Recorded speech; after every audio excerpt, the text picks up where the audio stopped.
नरेंद्र भाटिया जी, मैं आपसे समझना चाहूंगी, तमाम पार्टी के प्रवक्ताओं को आपने सुना है, एक दूसरे पर कई गंभीर आरोप लगाए जा रहे हैं और देखिए जो ये आरोप प्रत्यारोप लगाए जा रहे हैं, आयाराम गयाराम की राजनीति। सर क्या लगता है कि हरियाणा में विधानसभा चुनाव को लेकर आपको कौन सी पार्टी लगता है कि एक कदम आगे चल रही है और कौन सी पार्टी का यहाँ पर थोड़ी मजबूत दिखाई दे रही है? ऐसा है किरण जी, जो बात आप श्याम सिंह राणा से शुरू हुई थी, उन्होंने आज पार्टी पर की। मैं स्पष्ट रूप से सभी पार्टियों के प्रवक्ता बैठे हैं, कहना चाहता हूँ, राजनीति का इतना नैतिक पतन हो चुका है, किसी की कोई विचारधारा नहीं है, ऊपर से नीचे तक। ये आप देखेंगे, श्याम सिंह राणा इनेलो क्यों छोड़ी है? क्योंकि उन्हें ये लगा कि इनेलो में उनका भविष्य, राजनीतिक भविष्य नहीं है। बहुत लोग छोड़ेंगे। मैं एक घटना का आपको जिक्र कर दूं, उससे आपको पता लग जाएगा भी राजनीति का पतन कितना हो चुका है। सिरसा जिला की कालांवाली सीट पे एक नेता थे राजेंद्र जैसी सोदा, जिन्हें ज्वाइन कराने के लिए मुख्यमंत्री 2 दिन पहले सिरसा आए थे, केवल उस व्यक्ति को ज्वाइन कराने के लिए।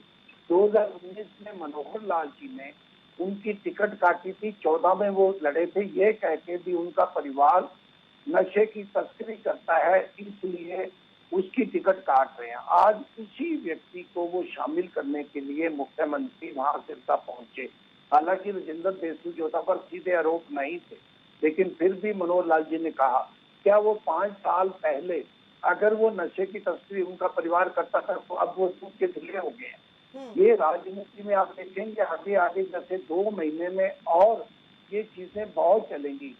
जिसको टिकट मिलने की संभावना भारतीय जनता पार्टी में नहीं होगी वो कांग्रेस में जाएगा, जिसको कांग्रेस में नहीं होगी वो किसी और पार्टी में जाएगा।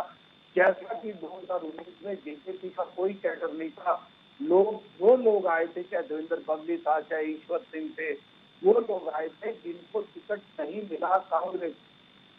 वास्तव में हरियाणा में इस समय भारतीय जनता पार्टी और कांग्रेस के बीच में मुकाबला है और मैं आज भी मानता हूं कांग्रेस को इस समय एज है।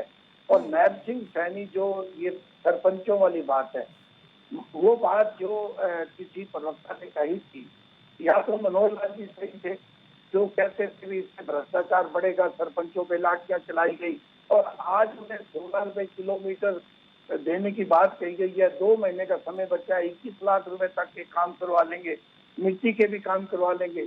मेरा ये दावा है 2 महीने में 5% काम भी किसी गांव में शुरू नहीं होंगे, क्योंकि प्रोसेस इतना लंबा है।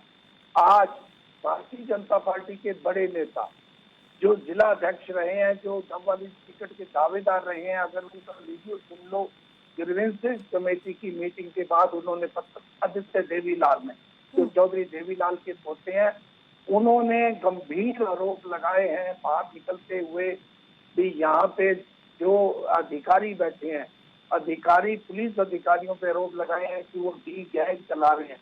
भारतीय जनता पार्टी के वो उनको हरियाणा एग्रो का चेयरमैन भी बनाया गया था और डबवाली से वो चुनाव के उम्मीदवार थे पिछली बार और अब भी है। मैं आपके सभी सवालों का जवाब लूंगी नेहा धवन जी से, लेकिन सर मैं इसके अलावा आपसे ये भी समझना चाहूंगी, मुख्यमंत्री नायब सैनी से तब इन सभी चीजों को लेकर सवाल किए जाते हैं तो वो लगातार कांग्रेस पर हमलावर रहते हैं, कांग्रेस पर कई गंभीर आरोप लगा देते हैं, भ्रष्टाचार को लेकर, भेदभाव को लेकर, पर्ची खर्ची को लेकर।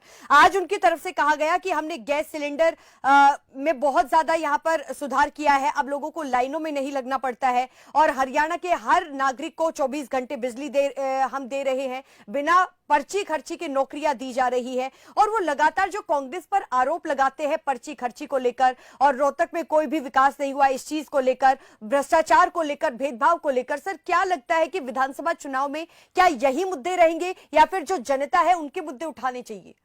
ऐसा है, निश्चित रूप से देखो, राजनीतिक पार्टियां, जो भारतीय जनता पार्टी है वो कांग्रेस को दूध का धुआं नहीं कहने वाली और कांग्रेस भी नहीं कहने वाली।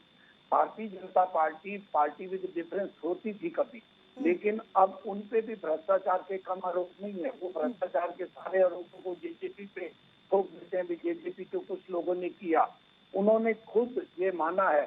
अमृत योजना में बल्लभगढ़ से लेके और सिरसा तक हर जगह पे घपला हुआ है, इवन की गंदगी उठाने पे हुआ है।